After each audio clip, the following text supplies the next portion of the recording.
On 16 February 1968, 2nd Lieutenant Terrence Graves led an 8-man reconnaissance patrol, codenamed Box Score, that encountered a force of 2 companies of North Vietnamese soldiers 6 miles northwest of Dong Ha. In this recording, made just 3 days later, Box Score survivors tell what happened. After hearing voices, Box Score successfully ambushed 7 enemy troops, killing all of them. Team member Corporal Danny Slocum was wounded in the leg. Lieutenant Graves called for a medevac helicopter, but then NVA reinforcements counterattacked. The first voice we hear is that of team member PFC Mike Nation. And just as we started moving up, we got pinned down by automatic rifle fire. And meanwhile, all this time, there were choppers there, the gunships. They had been firing, and the lieutenant had been directing them. Well, all of a sudden, the lieutenant got hit, Emmerich got hit, and Thompson got hit. The corpsman, Doc Thompson, picks up the story. He says, "I'm blacking out, Doc, I'm blacking out," and then he passed out on me.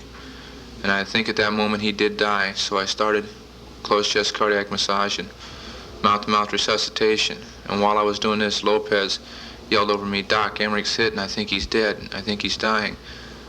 I said, "Nation, just do what you can," and Nation was working on the best he could do. And during all this time, there were people firing at us, keeping us down.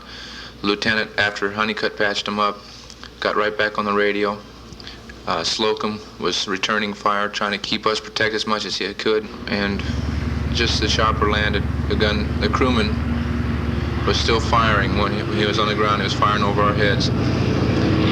We got Thompson in, and he yanked me in, and he got Emmerich in. The crewman yanked Nations in and threw him to the back of the chopper.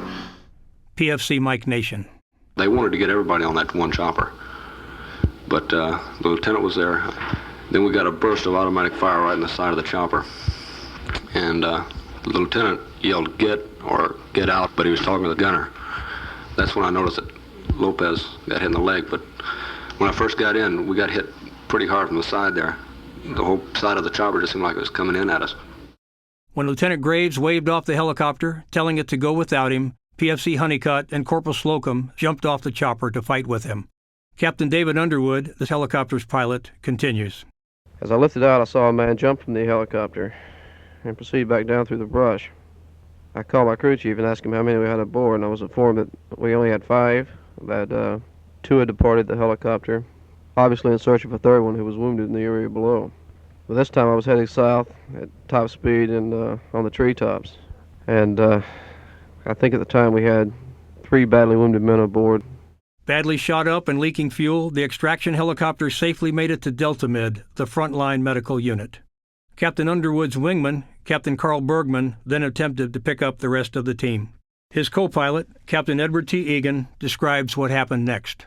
Captain Bergman put her down. I could see the recon team. We came under heavy fire from the left. It was so close and so loud, I thought that our gunner had opened up. And at that time, the gunner said that the crew chief had been shot in the shoulder and was bleeding badly. I looked down between our seats, and I saw that there was blood all over the cabin deck, and the crew chief was lying there on the floor. Bergman and Egan took off without the recon team to get their gravely wounded crew chief to Delta Med. The recon team was under heavy NVA fire when a Huey gunship saw an opening and darted in to pick them up. Corporal Danny Slocum continues the story. He never quite touched the ground. Huey just come in and wavered over about a foot off the ground, and we all got on and took off, say 5 meters off the ground. I saw the co-pilot slump over, and rounds were coming to the rear section of the chopper itself, cutting up. So I think the lieutenant got hit again while he was in the Huey. It hit right on the other side of the river, about 50 meters from the riverbank itself. I skinned it out the top of it. I saw the goods were closed in. It was about 15 meters. There's 15 or 20 of them coming.